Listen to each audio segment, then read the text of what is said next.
Емпат е човек, който преживява емоциите на другите с необичайна интензивност. Почти сякаш тези чувства са негови собствени. Невронауката показва, че тази чувствителност не е само в ума, а е вкоренена в системата на огледалните неврони. Мрежа от мозъчни клетки, която се активира както когато действаме, така и когато наблюдаваме друг човек да извършва същото действие или да изразява емоция.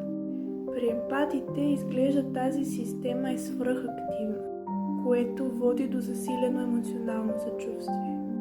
Инсулата, област в мозъка, свързана с емоционалната осъзнатост и вътрешното усещане за тялото, също е по-реактивна при хора с завишени нива на емпатия.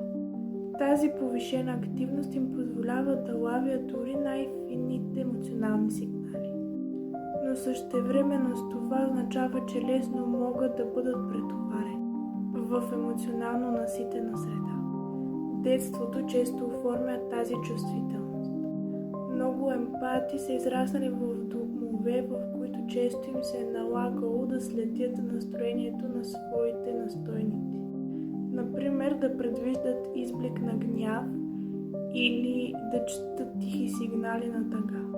С времето мозъкът им се е приспособил, като е станал силно настроен към емоционални сигнали, като механизъм за оцеляване.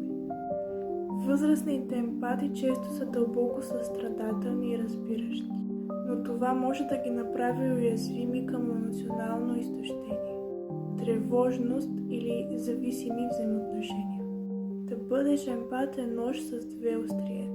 Носи дълбока връзка с другите, но често за сметка на личните граници и емоционалната стабилност.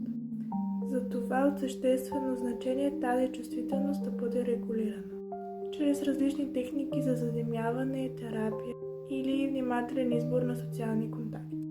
Така че емпатията да се превърне от бреме в сила.